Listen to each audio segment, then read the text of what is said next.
Third वाला ज्यादा stable है, क्यों? एरोमेटिक है। यस, क्योंकि थर्ड वाला एरोमेटिक बन जा रहा है। तो कौन हाइड्रोजन को इजीली छोड़ देगा बताओ? थर्ड थर्ड वाला वाला। नहीं लग रहा है आपको कि हाइड्रोजन जल्दी छोड़ देगा? क्यों छोड़ देगा? क्योंकि वो अपनी स्टेबिलिटी को गेन कर ले रहा है। उसके बाद कौन होगा? थर्ड तो सबसे ज्यादा थर्ड होगा। वाले के बाद सेकंड वाला सेकंड या फोर्थ? सेकंड तो वाला होगा, रेजोनेंस वो कर रहा कार्बोनाइट के है। साथ माइनस एम लगा हुआ है। हाँ वो कार्बोनाइट के तो साथ माइनस घट। एम लगा है, ये ज्यादा इलेक्ट्रॉन खींचेगा ना। यहाँ पे भी कार्बोनाइट रेजोनेंस में है, लेकिन माइनस एम इसका स्ट्रॉन्ग उतना नहीं होता है। ये पाई बॉन्ड से खींच रहा है। हाँ COH मतलब ये सीधे सीधे आपको माइनस एम से खींच रहा है। तो 3 के बाद 4 आएगा, उसके बाद 2 आएगा, और उसके बाद लास्ट में 1 आएगा। तो 3 4 2 1 होगा आंसर। देखो एक बार चेक करो, समझ में आ रहा है बात? आंसर आएगा 3 4 2 1। 4 ज्यादा होगा क्योंकि माइनस एम है ना। 4 वाला ज्यादा होगा क्योंकि माइनस एम है, इसलिए होगा आंसर 3 4 2 1। 3 4 2 1 होगा। 3 4 2 1। ठीक है, समझ में आया है बात? चलो, जी सर, आ गया आ गया। तो दोनों में पाई बॉन्ड डिलोकलाइज्ड तो है ही ना। देखो दोनों में पाई बॉन्ड डिलोकलाइज्ड है, लेकिन इसमें माइनस एम लग रहा है ना, तो माइनस एम ज्यादा इसके कार्बोनाइल की स्टेबिलिटी को माइनस एम ज्यादा बढ़ाएगा। तो आंसर होगा 3 4 2 1। अगर ऐसा कोई क्वेश्चन तुम्हारे पास आएगा तो बना दोगे? ऐसा क्वेश्चन आपके मॉड्यूल में है, यहाँ पे कहेगा कि अंडरलाइंड कार्बन है, उसमें से कौन सा हाइड्रोजन ज्यादा एसिडिक है, मतलब कौन सा हाइड्रोजन इजिली डोनेट कर जाएगा? तो इजिली डोनेट करेगा थर्ड वाला। क्यों? क्योंकि इस हाइड्रोजन को छोड़ने के बाद उस कंपाउंड की स्टेबिलिटी बहुत बढ़ जाएगा, तो हाइड्रोजन जल्दी छोड़ देगा। जैसे किसी को निकालने से अगर उस कंपनी की स्टेबिलिटी बढ़ती है तो क्या होगा? उस कंपनी में उस आदमी को जल्दी छोड़ देगा कि नहीं छोड़ देगा? और वो जितना जी सर। जल्दी उस आदमी को छोड़ेगा, उसका एसिडिक स्ट्रेंथ उतना ही ज्यादा होगा कि नहीं होगा? तो आंसर समझ में आ रहा है? तो आंसर क्या होगा? 3 4 2 1। आंसर क्या होगा? सही बात। 3 सही 4 तो। 2 1। क्लियर हो गया? ये समझ में आया सबको? तो जी अगर हम सर। एसिडिक स्ट्रेंथ ऐसे देखेंगे तो ये भी हो जाएगा। अब एक काम और कर लेते हैं लास्ट में, general order of acidic strength देख लेते हैं, और उसी के साथ एक फिजिबिलिटी ऑफ द रिएक्शन देखेंगे। ठीक है, एक नेक्स्ट देखो यहाँ पे, general order of acidic strength. General order of acidic strength, इसको ऑर्डर में लिखना है, general order of acidic strength. सबसे ज्यादा एसिडिक पता है कौन होता है? हम अगर इनऑर्गेनिक एसिड में लेके चलेंगे तो सबसे ज्यादा एसिडिक होता है HClO4, उसके बाद होता है H2SO4, उसके बाद हाइड्रा एसिड ले लो, HI होगा, HBr होगा, फिर ये सब एक्सप्लेन भी कर देंगे हम, अब सब एक्सप्लेन हो जाएगा। HCl होगा, फिर होगा PH, SO3H होगा, फिर RSO3H होगा, फिर कार्बोक्सिलिक एसिड वाला आएगा HCOOH, फिर आएगा PHCOOH, और यहाँ आएगा RCOOH। PHCOOH, RCOOH, इसके बाद आता है H2CO3। ठीक है, ये H2CO3, उसके बाद आएगा फिनॉल, इसके बाद आता है CH3OH, और उसके बाद आता है वाटर, और उसके बाद आता है C2H5OH, और इसके बाद आप और भी ले सकते हो, C ट्रिपल बॉन्ड CH आ जाएगा, C ट्रिपल बॉन्ड CH। ये एक्सप्लेन होगा अभी, ठीक है? पहले आप इसका ऑर्डर लिख लो, फिर एक्सप्लेन कर देते हैं। पहले लिख लो, फिर एक्सप्लेन कर देंगे। देखो इनऑर्गेनिक एसिड तो ज्यादा एसिडिक होता ही है, तो RSO3H के बाद HF को रखते हैं हम लोग। HF इसके बाद आता है, तो HF छोड़ सकते हो, यहाँ रख सकते हो, यहाँ पे यहीं पे रख लो, HF को भी रख लो, यहाँ पे HF, और फिर इसके बाद ये आ जाएगा फॉर्मिक एसिड। एक बार ऑर्डर देखना पड़ेगा आपको, पहले एक बार देख लो फिर समझा देते हैं। तो जनरल ऑर्डर से तुम्हें फायदा मिल जाएगा, जनरल ऑर्डर से तुम्हें फायदा मिल जाएगा। इसको पहले लिख लीजिए आप लोग।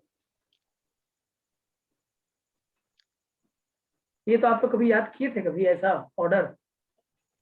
No sir. नहीं पाएंगे, आपको आसान कर देंगे इसको हम लोग, इसको आसान कर देंगे। ठीक है, तो समझ में आने लगेगा आपको। एक बार हम जनरल ऑर्डर पे बात इसलिए कर रहे हैं ना, तो कभी कभी मिक्स करके क्वेश्चन आ जाता है, तो फिर तुम लोग कैसे करोगे उसके लिए बताया जा रहा है। ठीक है, मिक्स करके जब क्वेश्चन आएगा तो कैसे बनाया जाएगा, इसको लिख लीजिए पहले।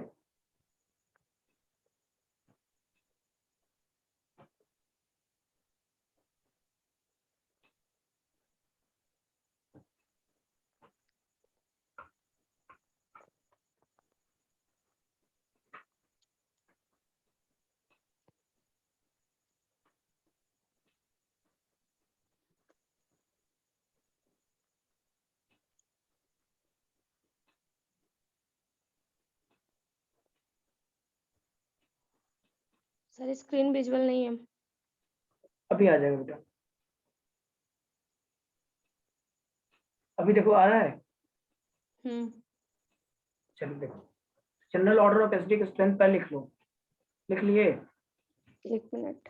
और अगर लिख लिए तो फिर यहाँ पे देखो, समझना थोड़ा सा यहाँ पे ऑर्डर कैसे हुआ है ऐसा, थोड़ा सा एक बार मेरे साथ देखोगे तो सीख जाओगे। देखो, सल्फोनिक एसिड, कार्बोक्सिलिक एसिड और फेनॉल में ज्यादा एसिडिक कौन होना चाहिए? इसको देखो, ये इनऑर्गेनिक एसिड वाला तो एक्सप्लेन करने की जरूरत नहीं है, क्योंकि left to right oxy acid में क्या होता है, एसिडिक स्ट्रेंथ बढ़ता है।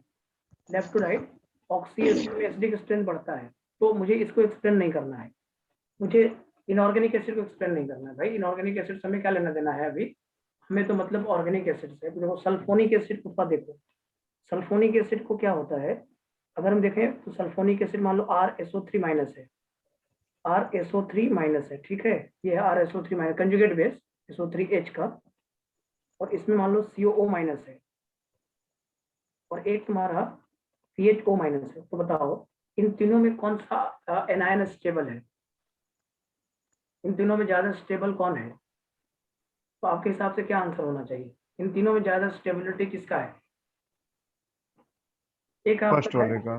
फर्स्ट वाले का ही है। फर्स्ट वाले का इसलिए है क्योंकि यहाँ पे तीन तीन ऑक्सीजन जो है रेजोनेंस में है और इक्वल है। जैसे यहाँ पे 3 ऑक्सीजन पे एक नेगेटिव चार्ज डिस्ट्रीब्यूटेड है, इसका मतलब चार्ज कितना पे है, -1/3 पे है, यहाँ पे -1/3 पे है, और यहाँ पे -1/3 पे है या नहीं? जी तीनों ऑक्सीजन पे इक्वल डिस्ट्रीब्यूटेड है, यहाँ पे 2 ऑक्सीजन पे इक्वल डिस्ट्रीब्यूटेड है, तो चार्ज कितना हो गया, -1/2। और यहाँ पे क्या इक्वल डिस्ट्रीब्यूटेड है बताओ, यहाँ पे इक्वल डिस्ट्रीब्यूटेड है, कार्बन तो जा रहा है ना आगे चार्ज, इसका मतलब यहाँ पे चार्ज जो होगा वो 0.8 बच जाएगा, 0.8 बाकी रहेगा। देखो पहले -1 चार्ज है टोटल, लेकिन बचाएगा बच जाएगा -0.8। क्यों? क्योंकि इक्वल डिस्ट्रीब्यूशन में नहीं है ना। देखो यहाँ पे 2 ऑक्सीजन पे इक्वल डिस्ट्रीब्यूट कर रहा है, इसका मतलब -1 चार्ज जो है वो दोनों ऑक्सीजन में बटेगा, तो -1/2 -1/2 होगा। और यहाँ पे एक नेगेटिव चार्ज जो है वो 3 ऑक्सीजन पे इक्वल डिस्ट्रीब्यूटेड है, तो चार्ज बटेगा तो कितना हो गया, -1/3 -1/3 और -1/3। इसलिए सल्फोनिक एसिड जो होता है वो ज्यादा एसिडिक होता है कार्बोक्सिलिक से, और कार्बोक्सिलिक ज्यादा एसिडिक होता है फेनॉल से।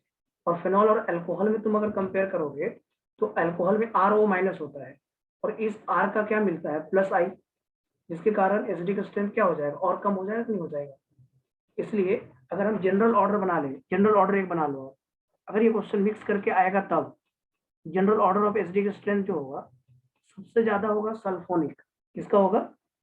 सबसे ज्यादा होगा सल्फोनिक, सबसे ज्यादा होता है सल्फोनिक एसिड, उसके बाद होता है कार्बोक्सिलिक एसिड, उसके बाद ये जनरल ऑर्डर होता है, ये याद रखना पड़ता है अपने को। सल्फोनिक एसिड, कार्बोक्सिलिक एसिड, उसके बाद आता है फेनॉल, और उसके बाद आता है अल्कोहल।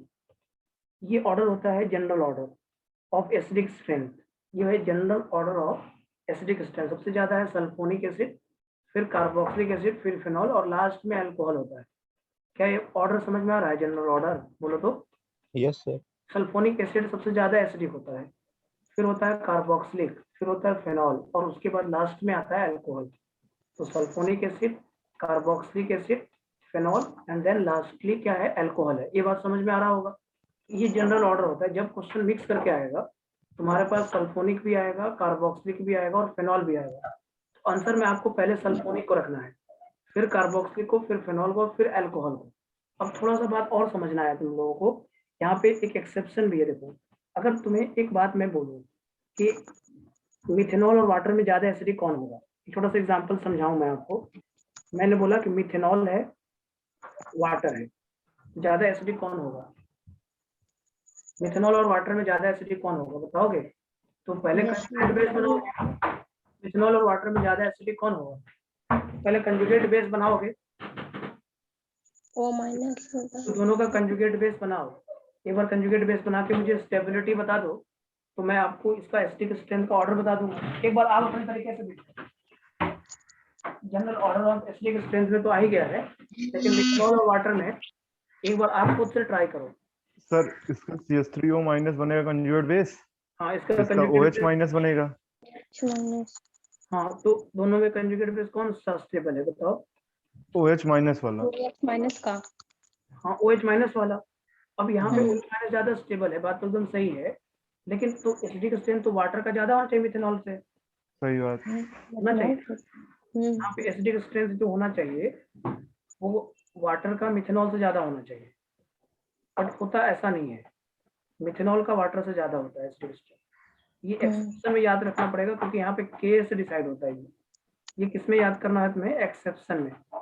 एक्सेप्शन करके याद कर लीजिएगा, methanol is more acidic then water. और अगला ऑर्डर सब सही है, जो आप सोच रहे हो ना अगले ऑर्डर में, वो सब सही है। तो ये याद कर लीजिएगा, ये रिमेंबर कर लीजिएगा कि मिथेनॉल का एसिडिक स्ट्रेंथ जो है वो ज्यादा है। ये स्टार मार्क लगा के याद कर लीजिएगा, methanol is more acidic then water.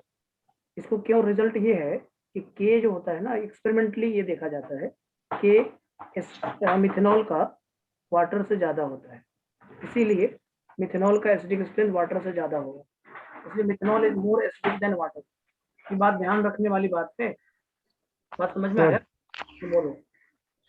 ये तो समझ में आ गया कि SO3H माइनस फिर कार्बोक्सिलिक एसिड फिनॉल फिनल कोहल। हाँ, एकदम सही अगर बात है। सर जैसे कार्बोक्सिलिक एसिड में ये जो लिखा है PHCOH और RCOH, हाँ, PHCOOH तो और पीएच RCOH। वाला तो ज्यादा मतलब प्लस M से इसकी एसिडिक स्ट्रेंथ को नहीं तो घटाएगा ना सर। माइनस आई भी ना होता है, तो माइनस आई यहाँ पे कंसीडर किया जाता है। जैसे वहाँ पे CH3 वाले में क्या होगा? प्लस आई हो जाएगा। और हाँ पीएच में प्लस एम भी होता है, प्लस एम में बहुत ज्यादा नहीं होता है, प्लस एम पीएच का बहुत ज्यादा नहीं होता है, उसका माइनस आई भी कर रहा होता है।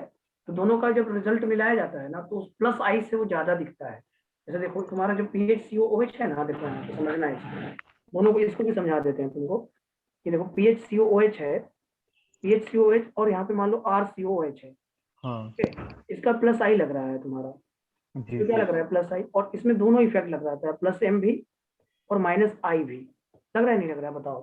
जी प्लस सर। एम भी और माइनस आई भी। तो जब इन दोनों का रिजल्ट मिलाया जाता है ना, तो इस प्लस आई से वो ज्यादा दिखता है, मतलब इसमें विड्रॉ करने की कैपेसिटी थोड़ी सी रहती है, मतलब अगर डोनेट भी कर रहा है तो इस प्लस आई से भी कम करता है। क्यों? अच्छा तो क्योंकि इसीलिए सर कि जो मतलब जो 3 pH भी एक OH से कम रहता है, क्या कहते हैं, जब मिला देते हैं तो प्लस M। यस यस, वही बात है ना। तो वही तो मैं बोल रहा था कि पीएच का प्लस एम बहुत ज्यादा होता नहीं है, और इसके साथ इसका माइनस आई भी है, तो दोनों का जब नेट अमाउंट मिलाया जाता है ना, तो इस वाले प्लस आई से ये आपका ज्यादा डोमिनेंट रहता है। इसलिए ये याद रखना पड़ेगा तुमको कि benzene carboxylic acid is more acidic then alkyl acetic acid बोल सकते हो। तो ये वाला ऑर्डर एक एक्स्ट्रा याद कर लो, यहाँ पे भी स्टार लगा दो। जैसे अब दोनों ये तो जरूर याद रखना भी चाहिए बच्चों को। जैसे आपसे कोई पूछेगा ना कि अगर ऐसा लिख देगा, यहाँ पे लिखेगा फॉर्मिक एसिड, यहाँ पे लिख देगा बेंजोइक एसिड, और यहाँ पे लिख देगा एसिटिक एसिड। इन दोनों में, तीनों में सबसे ज्यादा एसिडिक होगा फॉर्मिक वाला। देखो फॉर्मिक वाले में कोई रिजल्ट नहीं लग रहा है, वो प्लस आई नहीं लग रहा है ना फॉर्मिक में, फॉर्मिक में प्लस आई तो लग नहीं रहा है। उसके बेसिस पे यहाँ पे ऑर्डर ये रहेगा, ये ऑर्डर पे आपको काम करना है, क्योंकि पीएच वाले में प्लस एम भी होता है और माइनस आई भी होता है, दोनों का जब कंबाइंड इफेक्ट मिलाया जाता है ना, तो वो ये 3COH से ज्यादा डोमिनेंट रहता है, मतलब उसमें थोड़ा विड्रॉ करने की कैपेसिटी ही रहती है। इसलिए होगा फॉर्मिक एसिड, बेंजोइक एसिड और एसिटिक एसिड। तो ये याद रख लेना, ये भी ये याद करने वाला क्वेश्चन तो है ही, ये भी इंपॉर्टेंट लाइन तो है ही ना, इसको भी जरूर याद रखो आप लोग। इतने पॉइंट्स याद रखो, इतने पॉइंट्स याद रखो, जहां जहां पे मैंने बोला है ना वो याद रखिए। एक तो जनरल ऑर्डर याद कर लीजिए, और एक आप यहाँ पे मिथेनॉल और वाटर में याद कर लीजिए, तो क्वेश्चन कभी आ सकता है आपके पास, मिथेनॉल और वाटर वाला जरूर याद रखिए, और इसके बाद ये वाला याद रखिए। बस दो तीन रिजल्ट याद रखिए, तीन रिजल्ट याद रखिए। जैसे मिथेनॉल और वाटर में कोई भी बच्चा बनाएगा ना तो वाटर का ही ज्यादा बताएगा, लेकिन वहां पे एक्सेप्शन है, मिथेनॉल का ज्यादा होता है वाटर से। और अब और सब सही है, और में कोई दिक्कत नहीं है, ठीक है ना? और एक ये याद कर लेना बस इतना, H2CO3 वाला, H2CO3 फेनॉल से ज्यादा होता है, बस इतना याद कर लेना। H2CO3 का एसिडिक स्ट्रेंथ फेनॉल से ज्यादा होता है। ये तीन रिजल्ट, चार रिजल्ट याद रख लो बस, और तुम्हें कुछ करने की जरूरत नहीं है। और तुम्हें कुछ भी करने की जरूरत नहीं है, इससे ज्यादा कुछ भी नहीं पूछेगा। इतना मिक्स करके पूछेगा तो यही पूछेगा आपसे। H2CO3 का एसिडिक स्ट्रेंथ जो होता है ना, वो फिनॉल से भी ज्यादा होता है। H2CO3 is more acidic then phenol. बहुत ज्यादा पूछेगा तो इतना पूछेगा, ये भी बहुत ज्यादा है, ये नहीं पूछना चाहिए ऐसा आपसे। तो इससे तुम्हें फायदा मिलेगा। जैसे को क्या मिलेगा तुम्हें फायदा, आपने पढ़ा होगा कभी, आपने सुना होगा, शायद सभी बच्चों ने सुना होगा, सोडियम बाइकार्बोनेट टेस्ट सुना है आपने? Sodium yes sir, phenol phenol देता है क्या कहते हैं? फिनॉल नहीं देता है, फिनॉल वो नहीं। फिनॉल नहीं देता है, हाँ यही था फिनॉल वाला। सोडियम बाइक का इसका रीजन भी अब यहाँ से क्लियर होता है। देखो यहाँ पे एक अगला पार्ट आता है, यहाँ तक देख लो पहले, यहाँ तक देख लो। अगर आपको कोई दिक्कत है तो पूछ सकते हो आप उनसे। देखो सबसे पहले सल्फोनिक को रखना है हमेशा, सल्फोनिक को सबसे ज्यादा में रखना है, फिर कार्बोक्सिलिक में, फिर फिनॉल में, और लास्ट में अल्कोहल को रखना है। लास्ट में अल्कोहल को रखना है, ठीक है। तो पहले रखना है सल्फोनिक को, फिर कार्बोक्सिलिक को, फिर फिनॉल को, और फिर लास्ट में क्या रखना है, अल्कोहल। चेक कर लो आप, अगर आपको कहीं दिक्कत है तो बोलो आप हमसे, ठीक है। जैसे हम एक एग्जांपल से बात कर लेंगे आपसे, एक एग्जांपल और देंगे, और तुम्हें एक फिजिबिलिटी ऑफ रिएक्शन दे देंगे। ऐसे फिजिबिलिटी ऑफ रिएक्शन आपके मॉडल में कम दिया है क्वेश्चन, और तभी मैं आपको बता दूंगा। आपको फिजिबिलिटी ऑफ रिएक्शन जानते हो कैसे निकाला जाता है? कौन सा रिएक्शन फिजिबल होगा, कौन सा रिएक्शन, ये कैसे जज करोगे आप बताओ? सर बताएं। हाँ बोलो। मतलब जैसे एक स्ट्रॉन्ग एसिड और वीक एसिड रहे, फिर उसका रिएक्शन कराने पे अगर मतलब वो उसको रिप्लेस कर देता है तो ये फिजिबल है, ऐसा ही होता है ना सर कुछ? अभी मैं लॉजिक बता देता हूँ, एक ट्रिक के माध्यम से समझ लीजिएगा उसको, तो आपसे फिजिबिलिटी ऑफ रिएक्शन का क्वेश्चन ही बन जाएगा, ठीक है ना। तो ये 4 पॉइंट जरूर याद रखना, ठीक है। जनरल ऑर्डर जरूर याद रखो, सल्फोनिक ज्यादा होता है, कार्बोक्सिलिक, फिर फिनॉल, और लास्ट में अल्कोहल, ठीक है। ये अगर मिक्स करके आएगा तब, नहीं मिक्स करके आएगा तो टेंशन नहीं है, फिर तो आपके पास ऑर्डर है ही ना। अब तो ऑर्डर है ही, मैंने कॉपी जरूर पढ़ना है एक बार, क्योंकि इंपॉर्टेंट है इसलिए बोल रहा हूँ। जैसे तुमसे मान लो क्वेश्चन ऐसे दे देगा, जैसे बोला एक सल्फोनिक एसिड दे देगा, ठीक है, और एक कार्बोक्सिलिक एसिड दे देगा, और एक फिनॉल दे देगा, एक फिनॉल दे देगा, और यहाँ पे NO2 भी लगा देगा। चलो दूसरे में फिनॉल दे दिया, और उसके बाद तुमको अल्कोहल दे दिया CH3OH, और इसमें एसिडिक स्ट्रेंथ का ऑर्डर चाहिए, इसमें ऑर्डर ऑफ एसिडिक स्ट्रेंथ चाहिए। आपके हिसाब से क्या होना चाहिए बताओ? पहले सर सल्फोनिक को सबसे ज्यादा लगाना। सी। इतनी बार भूल चुके फिर भी तुम, और भी सल्फोनिक कुछ को। भी लग जाएगा, सबसे ज्यादा सल्फोनिक ही रहेगा, मिक्स करके क्वेश्चन नहीं है। तो ये फिनॉल फिर कैसे बोल रहे हो आप? फिनॉल में NO2 लग गया, इसके कारण सबसे ज्यादा हो जाएगा वो। फिनॉल में NO2 लग गया, सबसे ज्यादा हो जाएगा शैलेंद्र। सर जो दो वीक मतलब माइनस आई होता है वो एक स्ट्रॉन्ग से ज्यादा मजबूत होता है ना सर? SO3H माइनस आई क्यों लगाएगा यार? SO3H तो पूरा अपने आप में, हमने भी बोला क्या, सल्फोनिक ज्यादा होगा, फिर कार्बोक्सिलिक, फिर फिनॉल वाला, और फिर लास्ट में अल्कोहल वाला आएगा। सबसे ज्यादा सल्फोनिक होगा, सबसे ज्यादा सल्फोनिक, फिर कार्बोक्सिलिक, फिर फिनॉल, फिर अल्कोहल। ये बार बार बोल रहा हूँ नहीं नहीं मैं। सर, हाँ, जैसे ये कहा जाता है कि जैसे दो मतलब माइनस आई दो अगर महीने जुड़ जाएं तो वीक माइनस आई, तो एक वो स्ट्रॉन्ग वाले से ज्यादा मतलब एसिडिक होता है। से कहाँ लिखा हुआ है? सर पूछ रहे हैं सर, सही होता है कि नहीं सर ये? क्या 2 - आई? दो माइनस आई जब एक बेंजीन पे जुड़ जाएं, चाहे वीक ही हो, तो एक स्ट्रॉन्ग से वो ज्यादा हो जाता है, क्या कहते हैं? वो दूसरी कंसेप्ट हो गई, वो नंबर ऑफ, वो नंबर वाले से ज्यादा बात होगी ना। वो तो नंबर वाली भी बात होगी ना, कि अगर नंबर और स्ट्रेंथ, नंबर डोमिनेंट, ऐसे ना, नंबर एंड अच्छा नंबर डोमिनेंट, ये वाला क्वेश्चन नहीं आता है, क्योंकि ये ऑलवेज नहीं सही है। नंबर एंड स्ट्रेंथ में हमेशा नंबर डोमिनेंट नहीं होता है। ये ये कौन सा कंसेप्ट तुम जोड़ लिए हो? इसमें कहाँ जोड़ रहा है इसमें कंसेप्ट, ये बताओ। नहीं, मैं सोचा OH और NO2 सर, ये दो दो माइनस आई जोड़ के एक SO3 से ज्यादा हो जाएगा। ऐसा कहाँ होता है? अभी जो लिखवाया है उसी पे चलिए, आप इधर उधर कंफ्यूज मत होइए, नहीं तो गड़बड़ा जाइएगा आप। यहाँ पे मैंने बोला सल्फोनिक ज्यादा होगा कार्बोक्सिल से, फिर फिनॉल, ठीक और सर। फिर अल्कोहल। तो ठीक सल्फोनिक सर। ये आप माइनस आई का कंसेप्ट तब लगता है ना जब सिमिलर कंपाउंड हो। सिमिलर कंपाउंड नहीं है तो ऐसा नहीं लगाया जाता है लॉजिक। यहाँ पे ये सी और डी में आप लॉजिक लगाइएगा, सी और डी में आप जो लॉजिक सोच रहे हैं वो लगाइए, कोई दिक्कत नहीं है। -MnO2 में लग रहा है, सबसे ज्यादा सल्फोनिक होता है, ये सत्य है। फिर कार्बोक्सिलिक होता है, ये सत्य है। सी और डी दोनों फिनॉल वाला पार्ट है। तो अब आप लॉजिक लगा सकते हैं, तो सी ज्यादा, फिर डी, और लास्ट में अल्कोहल आएगा। ये बात क्लियर है? ABCDE होगा, यही ऑर्डर होना है, आप ये हमेशा याद रखिए, इसी से सही होगा। अगर क्वेश्चन में सल्फोनिक, कार्बोक्सिलिक और फेनॉल तीनों आ रहा है तो सबसे ज्यादा सल्फोनिक ही होगा। ये सत्य है, मतलब 100% सत्य है।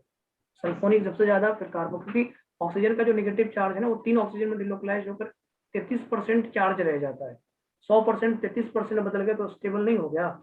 और कोई ऐसा नहीं है जो उस 100% के चार्ज को 33% कर दे। कोई ग्रुप लगने से थोड़ी इतना ज्यादा हो जाएगा। तो ये 3 ऑक्सीजन में इक्वली डिलोकलाइज होता है। 3 ऑक्सीजन से 3 आदमी है और 100 रुपया है, एक एक आदमी में 33 रुपया बटेगा कि नहीं बटेगा? यहाँ पे SO3H के साथ 3 लोग होते हैं और वो इक्वली डिवाइड होता है। COH के साथ 2 लोग होते हैं लेकिन OH के साथ एक ही लोग है।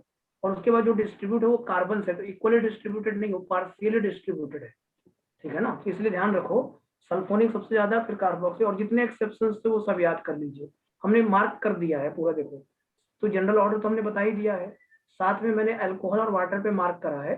फिर मैंने आपको बेंजीन, कार्बोक्सिलिक एसिड और फॉर्मिक एसिड और इस पे मार्क करा है एसिटिक एसिड। ये वाला एग्जाम में क्वेश्चन आता है, ध्यान रखिए। ठीक। और एक छोटा सा क्वेश्चन जो वहां पे तुम कंफ्यूज होंगे, अब एक क्वेश्चन मेरे साथ कर लो बस, उसके बाद हम आगे बढ़ जाएंगे। एक फॉर्मिक एसिड है तुम्हारे पास, एक फॉर्मिक एसिड दिया है, एक Cl, CH2, COOH दिया है, और एक दिया है CH3, CH2। ये क्वेश्चन आया हुआ है जेईई मेन के एग्जाम में। ये 3 दिए हुए हैं, CH3, CH2, COOH। मुझे कोई बताएगा इसका ऑर्डर क्या होगा? Sir B C sir A B BAC। BAC। BAC। ये BAC is the right answer, BAC सही है। देखो फॉर्मिक एसिड एसिटिक एसिड उससे सबसे ज्यादा होगा, लेकिन यहाँ पे क्लोरीन पे माइनस आई लग गया ना, देख रहे हो? क्लोरीन माइनस आई लग गया ना, हाँ इसलिए हाँ। बी का। और ए और सी में तो लिखवाया हुआ है ऑर्डर, ऊपर देख लो आप। बी के बाद ए आएगा, ए के बाद सी आएगा, क्योंकि यहाँ पे प्लस आई लग गया ना। तो सीधी सी बात है कि वो फॉर्मिक एसिड से कम हो जाएगा, तो आंसर होगा BAC। ऐसे बनाएंगे तो सही बैठेगा, समझ में आया? ऐसे एग्जाम्पल समझ में आ गया एसिटिक एसिड वाला। एक लास्ट हेडिंग से काम कर लेते हैं जिसका नाम है feasibility of the reaction. Feasibility of reaction, reaction की फिजिबिलिटी पे बात होगी। Feasibility of reaction, okay. Feasibility of reaction में क्या होता है, जैसे मान लो कोई यहाँ पे एक एसिड है, एसिड 1 है, और दूसरा में क्या होता है, सॉल्ट ऑफ एसिड होता है। एक एसिड 1 है और ये सॉल्ट ऑफ एसिड होता है, और ये एसिड 2 बनता है, और प्लस सॉल्ट ऑफ एसिड बनता है। बोलो, यही ना होगा यार? ये तो रहेगा, acid 1 plus salt of acid give acid 2 plus salt of acid. अगर बनने वाला जो एसिड है वो 1 से कम एसिडिक है, मतलब एसिड 2 इज वीकर, देन अगर इफ, या ऐसे लिख लो,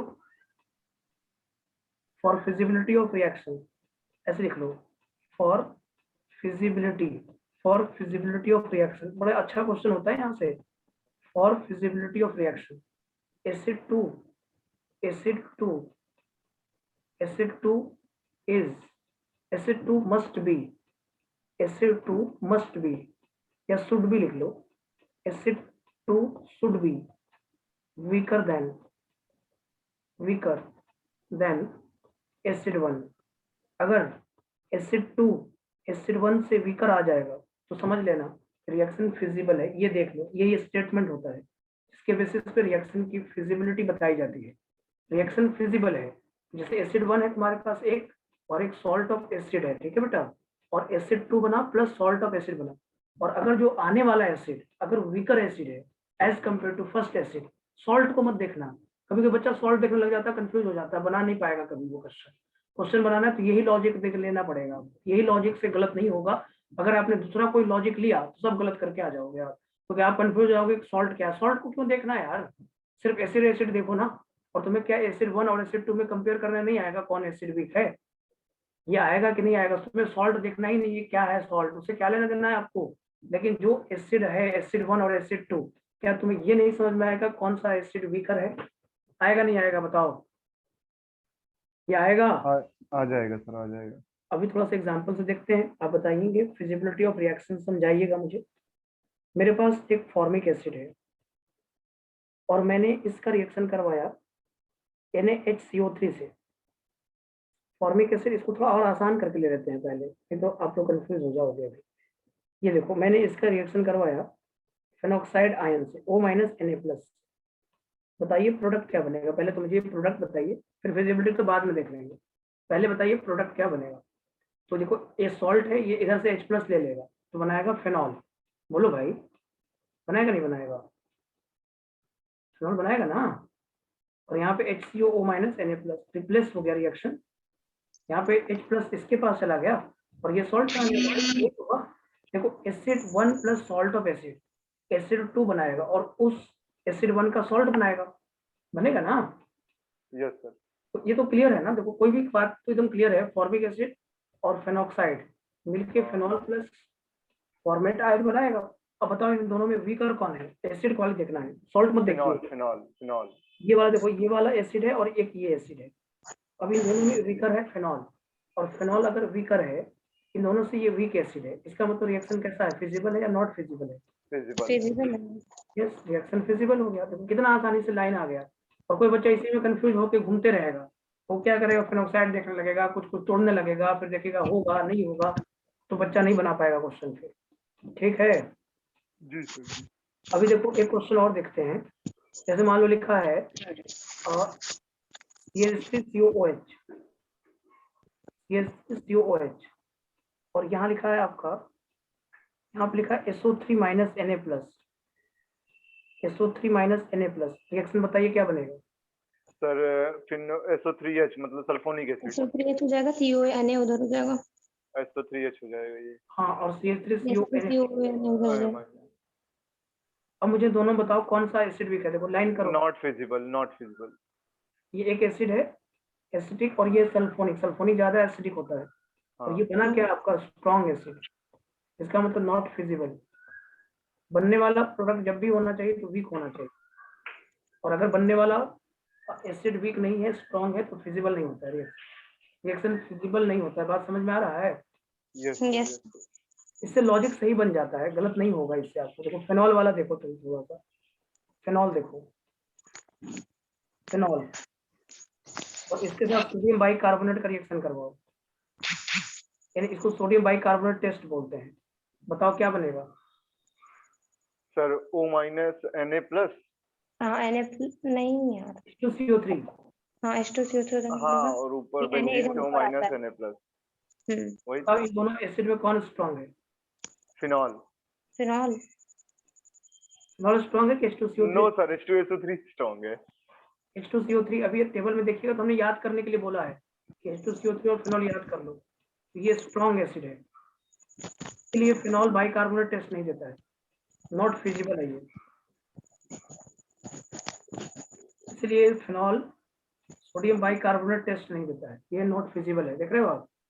तो बनने वाला एसिड वीक होना चाहिए, बनने वाला एसिड अगर वीक है तो रिएक्शन फिजिबल होता है, और बनने वाला एसिड अगर नहीं वीक है, स्ट्रॉन्ग है, तो रिएक्शन नॉट फिजिबल होता है। बात समझ में आया। Yes sir. लॉजिक से क्वेश्चन बन जाएगा आपसे। देखो यहाँ पे देखो CH3 O माइनस Na+, और साथ में वाटर लिया हुआ है, और यहाँ बना है CH3OH, और साथ में बना है NaOH। बताओ इन दोनों में वीक एसिड कौन सा रिएक्शन फिजिबल है या नहीं, बस इतना बताओ। नहीं यहाँ पे वाटर है और यहाँ पे CH3OH है, बात सही है। नहीं फिजिबल है, नहीं फिजिबल है। स्ट्रॉन्ग एसिड है ना, हाँ। स्ट्रॉन्ग एसिड है, इसलिए यहाँ पे क्या होगा, नॉट फिजिबल। यहाँ पे होगा नॉट फिजिबल। वाटर और अल्कोहल में, अल्कोहल CH3OH स्ट्रॉन्ग एसिड होता है, तो रिएक्शन क्या हो गया, नॉट फिजिबल। तो फिजिबिलिटी ऑफ रिएक्शन समझ में आ गया, बोलो। यस। रिएक्शन पूछेगा तो बना दोगे। Yes sir. लिख लो इसको लिख लो, फिर नेक्स्ट पॉइंट पे आते हैं। तो एसिडिक स्ट्रेंथ इतनी ही बातें हैं, इतना अगर आप समझ गए होंगे तो पूरा क्वेश्चन बन जाएगा। एक बार एसिडिक स्ट्रेंथ को बहुत ही ध्यान से पढ़िएगा, एसिडिक स्ट्रेंथ का कोई भी क्वेश्चन नहीं छूटेगा आपका।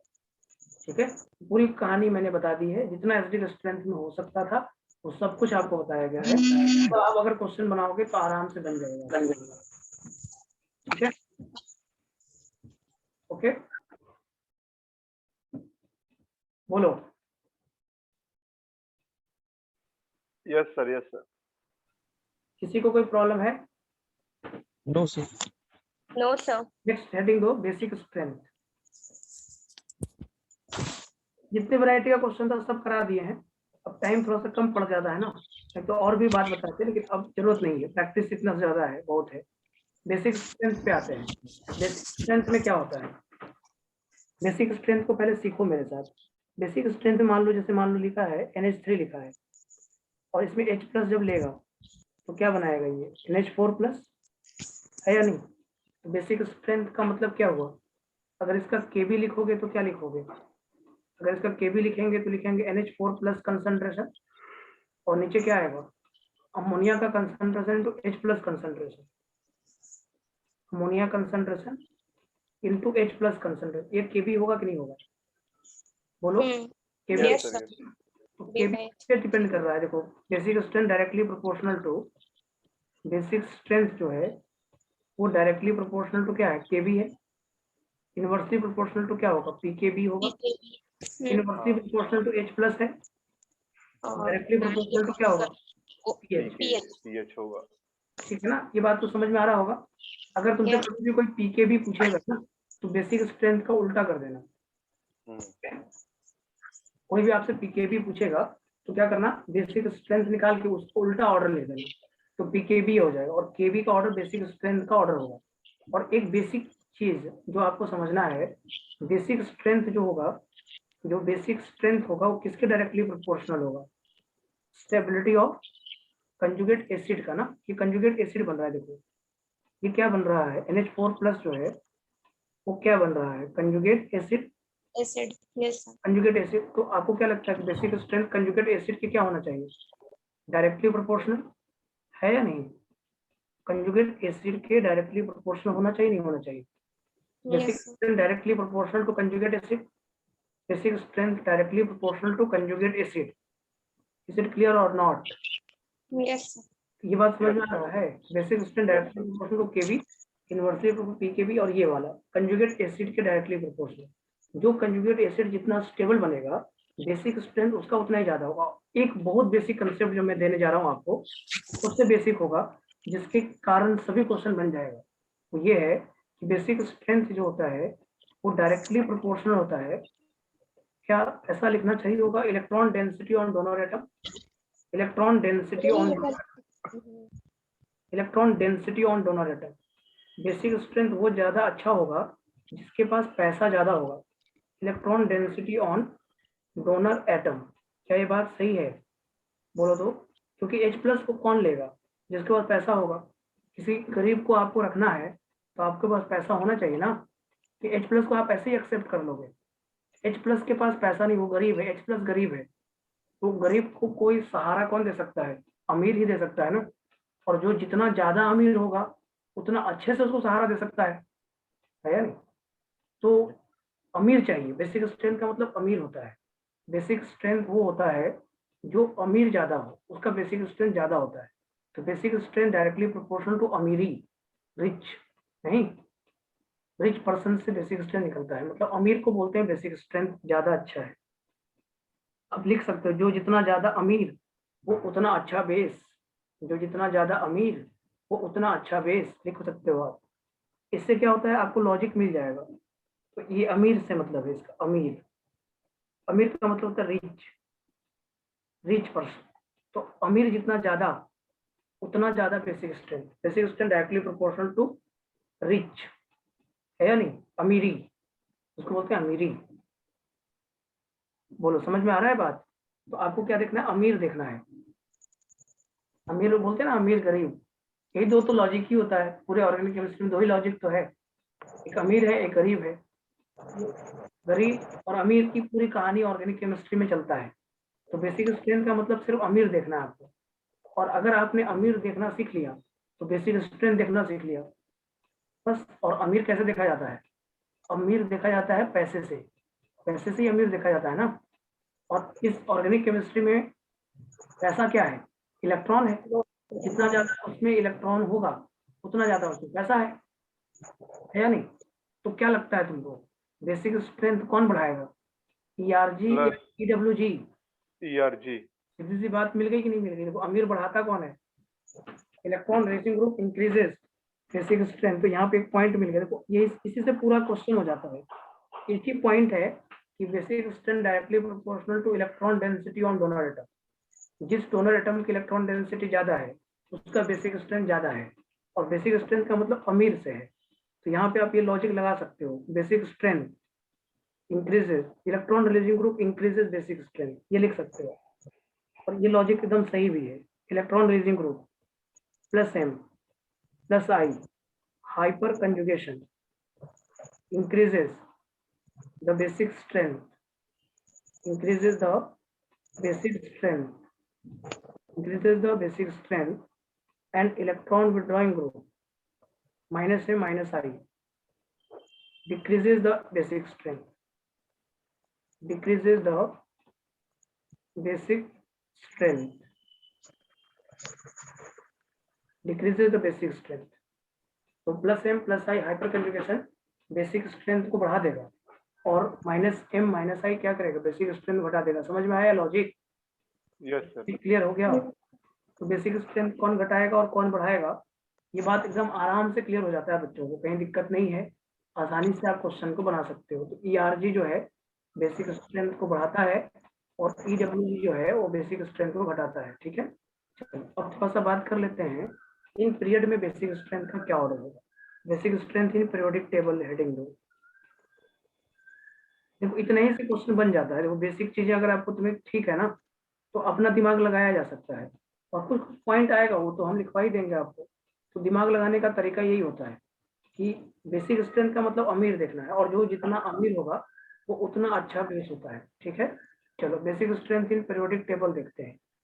जैसे इन पीरियड में बात करते हैं। इन पीरियड में अगर मान लो मेरे पास दिया है CH2 minus CH3 minus CH3 minus दिया है, NH2 माइनस दिया है, OH माइनस दिया और F माइनस दिया है। इन सब में सबसे ज्यादा बेसिक कौन होगा बताओ? CH3 माइनस, NH2 माइनस, फिर OH माइनस, फिर F माइनस। सीधी सी बात है, CH3 माइनस ज्यादा क्यों हो रहा है? क्योंकि डोनेटिंग कैपेसिटी। यस, इसलिए अमीर ज्यादा है। क्यों ज्यादा अमीर है? क्योंकि कार्बन लेस इलेक्ट्रोनेगेटिव है, और लेस इलेक्ट्रोनेगेटिव पे नेगेटिव चार्ज जो होता है उसमें डोनेट करने की कैपेसिटी ज्यादा होता है। स्ट्रेंथ का ऑर्डर जो होगा लेफ्ट टू राइट क्या होगा? डिक्रीज होगा। लेफ्ट टू राइट क्या होगा? डिक्रीज होगा। तो CH3 माइनस सबसे ज्यादा, फिर NH2 माइनस, फिर OH माइनस, और सबसे कम होगा F minus. Left to right acidic strength घटेगा। मतलब left to right acidic strength इसलिए घट रहा है कि basic strength inversely proportional to क्या हो गया? इलेक्ट्रोनेगेटिविटी लिख दें, बोलो तो। Yes. यही लिखना चाहते हो आप? यही ना बोल रहे हो आप? Basic strength left to right घटेगा तो इलेक्ट्रोनेगेटिविटी के इनवर्सली प्रोपोर्शनल हुआ कि नहीं हुआ बताओ? बेसिक स्ट्रेंथ इनवर्सली, ये लॉजिक भी याद रखो, बेसिक स्ट्रेंथ इनवर्सली प्रोपोर्शनल होता है इलेक्ट्रोनेगेटिविटी। जितना इलेक्ट्रोनेगेटिविटी बढ़ेगा ना उसका बेसिक स्ट्रेंथ घटेगा। ओके बोलो। Yes sir, yes. Basic strength का ऑर्डर समझ में आ रहा होगा। इन ग्रुप में बात करें, ग्रुप में लिखेंगे, अगर मान लो F माइनस लिखा हुआ है, EL माइनस लिखा हुआ है, Br माइनस लिखा हुआ, I माइनस लिखा हुआ है, तो बताइए किसमें बेसिक स्ट्रेंथ ज्यादा होगा? स्ट्रेंथ ज्यादा होगा, बताइए बेसिक स्ट्रेंथ किसमें ज्यादा होगा? इसमें इलेक्ट्रॉन डेंसिटी ज्यादा है, उसी पे ना डिपेंड करता है। Basic strength electron density on donor atom. इन सब में सबसे ज्यादा इलेक्ट्रॉन डेंसिटी कहाँ पे है? तो F माइनस का साइज छोटा है और छोटे नेगेटिव चार्ज है, तो दिखेगा नीचे छोटा बक्से में 1 लाख रुपया है और एक बहुत बड़े बक्से में 1 लाख रुपया है। तो तुम्हें कहाँ पे, देखो दोनों 1 ही लाख रुपया है, लेकिन नजरिया बदल जाएगा आपका, नजरिया देखने का बदल जाएगा। आपको छोटे बक्से में जब 1 लाख खोलोगे तो भरा भरा लगेगा, तो बहुत लगेगा, पैसा बहुत है। और जब बड़े बक्से को जब खोलोगे 1 लाख रुपया कोने में दिखेगा, तो ऐसा नहीं। देखो नजर दोनों 1 ही लाख रुपया है, लेकिन नजरिया देखो कितना बदल गया है या नहीं? तो छोटा साइज पे नेगेटिव चार्ज होता है ना वो डेंस होता है, और बड़े साइज पे जब नेगेटिव चार्ज होता है ना तो डेंस नहीं होता, वो कम दिखाई देता है। तो इलेक्ट्रॉन डेंसिटी सबसे ज्यादा किस पे हो गया? डेंस जहाँ वहाँ ज्यादा दिखाई देगा, तो फ्लोरीन माइनस में होगा, फिर क्लोरीन माइनस में होगा, फिर ब्रोमीन माइनस में होगा, और फिर आयोडीन माइनस में होगा। देखो हमने बोला भी था ग्रुप में साइज देखा जाता है, इलेक्ट्रोनेगेटिविटी मत देख लेना। उसमें साइज देखना चाहिए, सही तरीका यही होता है, हमें इसका साइज देखा जाता है। इन पीरियड में बेसिक स्ट्रेंथ ये होगा और इन ग्रुप में बेसिक स्ट्रेंथ ये होगा। तो मैं समझा क्या क्या, मैंने समझा कि बेसिक स्ट्रेंथ जो होता है लेफ्ट टू राइट इंक्रीज होता है। आवाज आ रहा है? Yes, yes sir. Sir. Yes, sir. और basic strength top to bottom increase होता है, डिक्रीज होता है, डिक्रीज। सर आपकी आवाज की इको बन रही है। तो मैं भी नहीं समझ पा रहा हूँ ऐसा हो क्यों रहा है।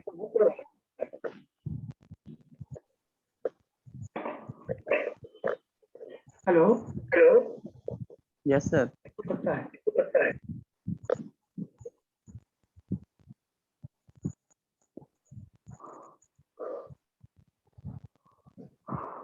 हेलो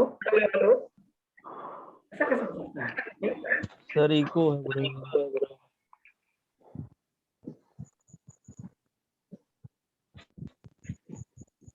देख लो पहले क्या है, मीटिंग एक बार ऑन करके ठीक होगा।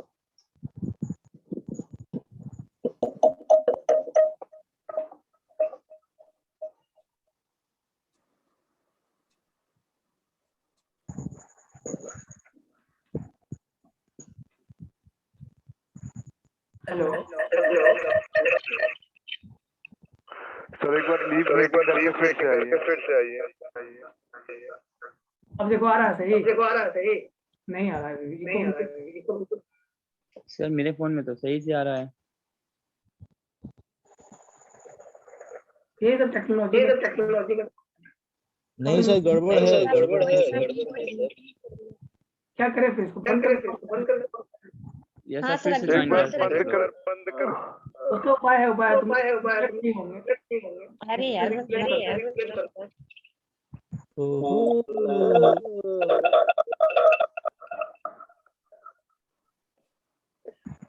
नहीं ओवरलैपिंग हाँ सर।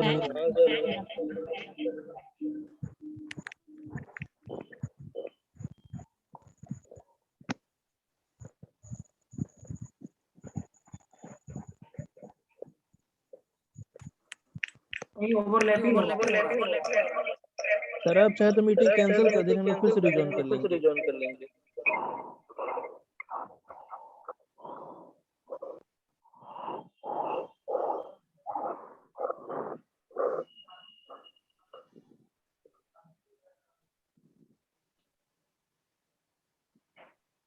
सर जब हो रहा है सर आप मीटिंग कैंसिल कर दीजिए ना, सर हम लोग फिर से रिजॉइन कर लेंगे। अब इसको ठीक आता है। जी सर। अभी रुको ठीक हो जाएगा। नहीं ओवरलैपिंग हुआ है हमको लगता है इमीटर बेस कलेक्टर ये हो गया है।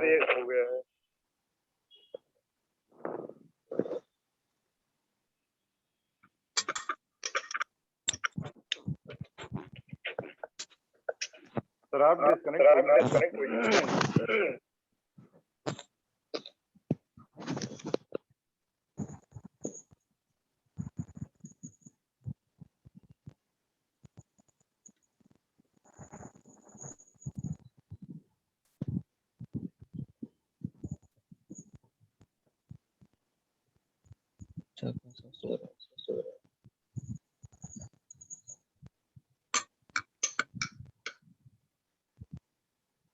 हेलो अभी भी आ रहा है।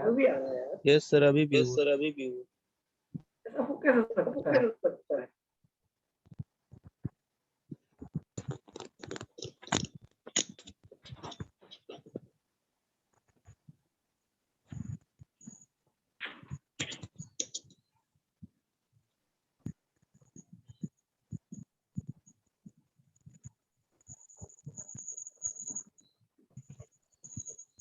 कुछ तो हो रहा है, पता नहीं।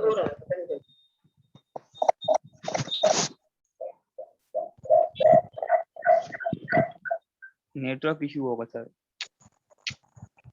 सबके में नेटवर्क वीक तो नहीं है। अरे सर वो ऐप इशू होगा कुछ ना कुछ, नेटवर्क का तो पता